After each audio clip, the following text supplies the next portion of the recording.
তোমার স্বপ্ন আর তোমার মাঝে দাঁড়িয়ে আছে কেবল একটি জিনিস, সেটি হচ্ছে অজুহাত।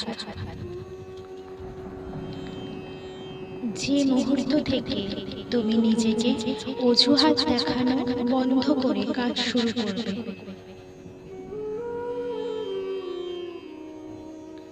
সে মুহূর্ত থেকে তোমার স্বপ্ন আর স্বপ্ন থাকবে না, সেটি বাস্তবে রূপ নিতে শুরু করবে। একটি লক্ষ্য ঠিক করো, সেই লক্ষ্যকে নিজের জীবনের অংশ বানিয়ে ফেলো। চিন্তা করো, স্বপ্ন দেখো।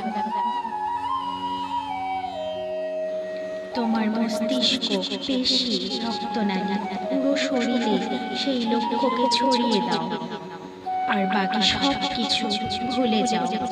এটাই সাফল্যের পথ। তুমি জীবনে কতবার হেরেছো তাতে কিছু যায় আসে না, কারণ তোমার একটি জেতা হলো সমস্ত হারের যোগ্য জবাব।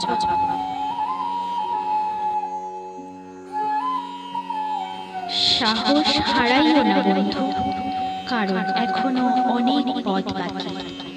যারা বলেছে এটা তোমার দ্বারা হবে না, তাদেরও কিছু করে দেখাতে হবে। যে তার আসল মজা তো তখনই, যখন সবাই তোমার হারের অপেক্ষায় থাকে।